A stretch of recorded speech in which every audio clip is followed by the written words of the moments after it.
Hey, what's up guys? This is Anthony from Anthony's Customs, and for this review we are looking at the SH Figuarts Star Wars Battle Droid. So this is a pretty cool figure, but it's also really basic. So I have a feeling that this is going to be one of the ones where if you're a Star Wars fan, you're going to want to pick it up.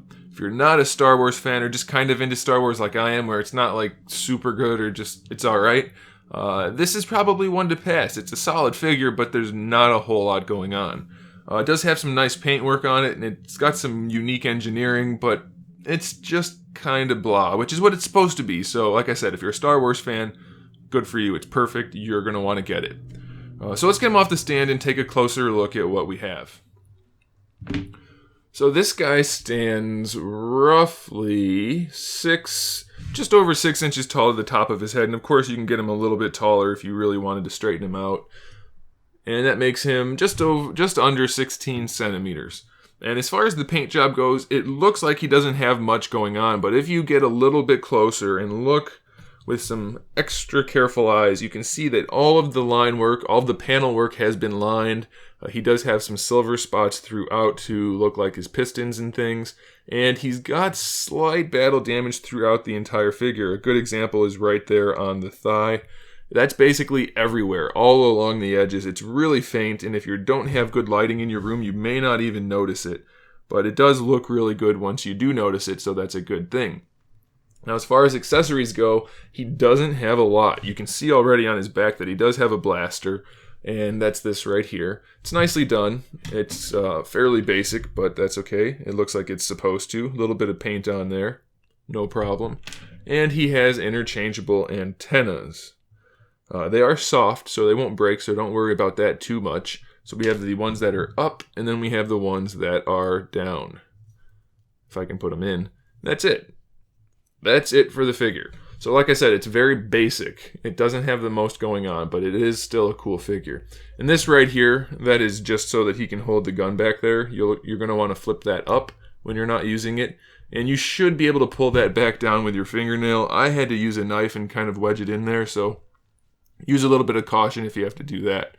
Now, as far as the articulation goes, they did a pretty good job with this guy. And yes, he can fold up like he did in the movie. I'll show you that in the photos. It's not like a transformer or anything. You just basically bend the legs up and bend the head down and you're done. So you don't need to see me do that. Plus, it's kind of a pain in the butt just because it's so thin and frail. But it works just fine.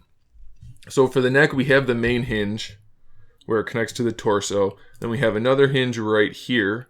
And then this part is not actually a hinge. That second little cylinder, that's a ball peg, a small ball peg coming off of that lower hinge. So that allows the head to move a little bit side to side, and that's where you're going to get your rotation. It's a little bit stiff, and most of the joints on this guy are kind of stiff and very thin, so be super careful when you're posing him. Now, I will show you this part. When you need to put him into the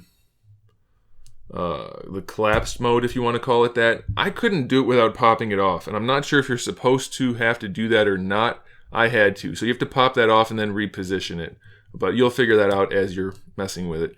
His shoulders have a swivel right there, just where you would expect it. These things flip up, and you have to do that in order to use the hinge, and it works really nicely, but if you don't flip them up, you won't be able to get the arm to move. You get your bicep swivel right there, single jointed elbow. You get a forearm swivel, and then you get a wrist ball peg, a thumb ball peg, and a double hinge for the fingers. So that's pretty cool, the way they articulated the hands. The torso is just a single ball peg that lets it move around a little bit. These guys just float around. The hips are standard ball pegs, so you have forward and back, and a little bit of side to side. No thigh swivel. You get a single jointed knee, which works really well, and then you get an ankle that has a really decent hinge, and an ankle rocker. But that's it for the figure. It's very basic. It works for what it is. Don't expect it to be fantastic if you're not a Star Wars fan. If you are a Star Wars fan, pick it up. It's really good at what it is. So there you go, guys. Thanks for watching. Make sure you subscribe to the channel so you can see my upcoming figure reviews, custom figures, and other good stuff. And in the meantime, keep collecting.